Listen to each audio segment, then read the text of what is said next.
Here we'll be seeing how to enable the disabled privileges for our user. In the previous video we have seen how to retrieve all the privileges for the user. So if I go and run this, and you can see all of the privileges. If you did not watch the previous video, I highly recommend for you to watch it.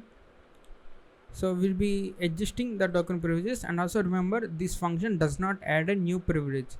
It only enables what is disabled.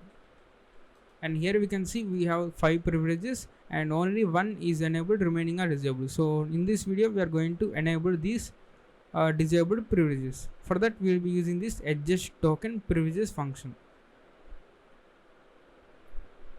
So let's see.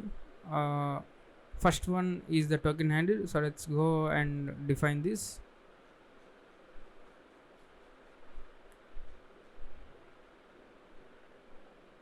So I guess I have already defined this and run this just before the recording of this video. So I can just delete these parameters. So the first one is the token handle and disable all privileges. So the second parameter is whether we want to disable all privileges or not. Of course we don't want to disable all the privileges, that's why we are giving this parameter value false.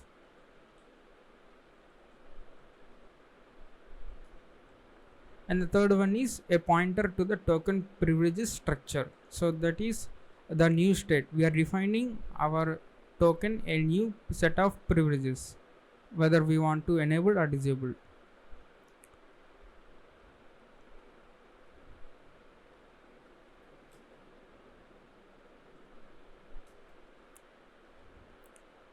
And this one is the buffer length. So we have already seen the buffer length, size in bytes of the buffer pointed by the previous state parameter. So we don't want any of these previous state information. We want to just set these values.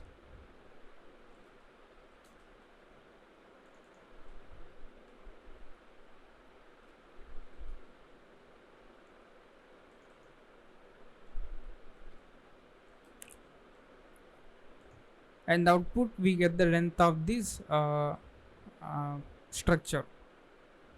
So let's see token privilege structure. So we have already seen in the previous video. First one is the privilege count. In this what we are going to do is we are going to loop through all the privileges. So for that case we need to set this privilege count 1. So for every time we are looping over through these privileges, we are just enabling each and every only one at a time. So that's why we need to set this privilege count as 1, and we are going to create a new structure that is almost similar to this structure. And I have created this one that is token privileges single. So why I have created is we have another token privilege structure with the size constant is equal to 0. So that's why I'm getting some errors. So I have created a new structure that have this privilege count and only one array. So that means privilege count is 1, and that's why we have only one array. So we can directly pass this to the adjust token privileges. So let's go and do this. So let's first create a token privileges single structure TPS.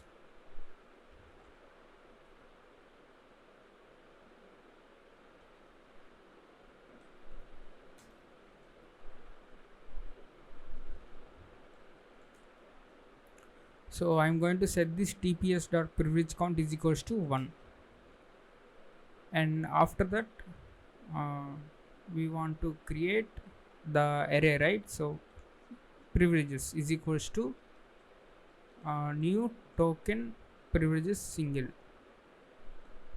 sorry, not this one, that is roid attributes.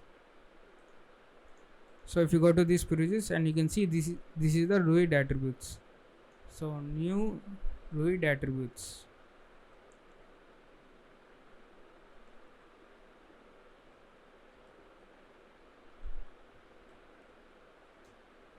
So TPS dot, we need to set this roid attributes value.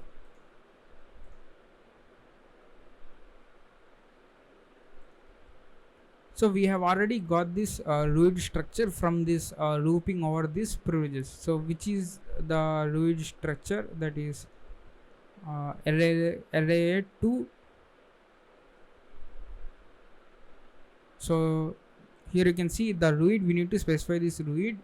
So let's say TPS dot privileges of 0 dot roid is equals to array 2 dot roid. So we are specifying the current roid value which is in the current loop, and TPS dot privileges of 0 dot attributes is equals to 2. So the 2 is the value of enabled. So I have googled this one. So if you google this SC privilege enabled, I have got this Stack Overflow, and here you can see the values of these SC privilege enabled is value is 2. So now we have the structure, we need to convert this to pointer. So we can say first we need to allocate the size,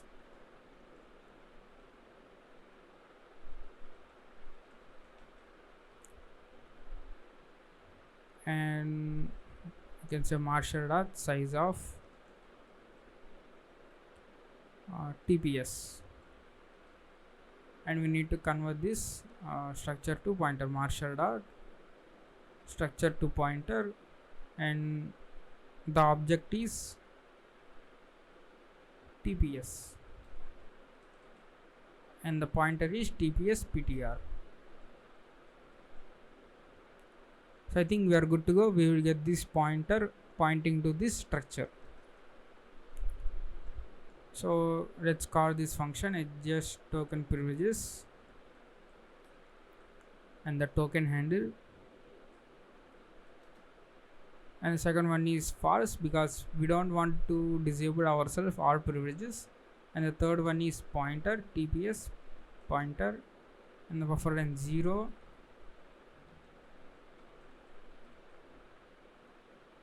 and the previous state the length is also 0. So let's say int temp1 is equals to 0 and pass that reference. So we are good to go. So let's build this one.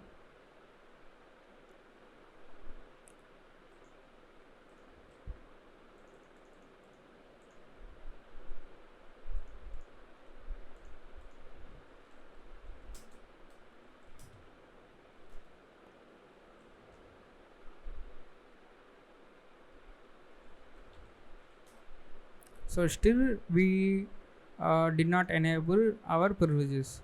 So this C# code is not working when you run as a normal binary. So that's why what I have done is I have imported all of this C# code into PowerShell.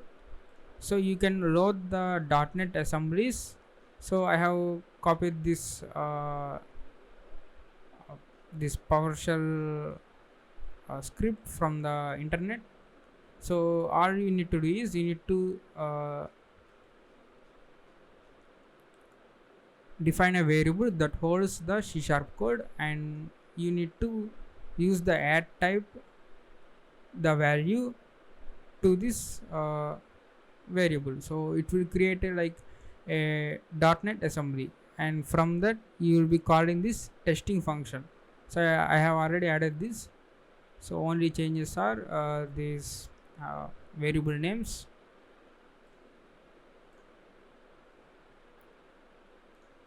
and let's go and say PowerShell bypass and who are my privileges, and let's go and run this test.ps1, and now we can see we got our privileges enabled. So this also works for the administrator as well.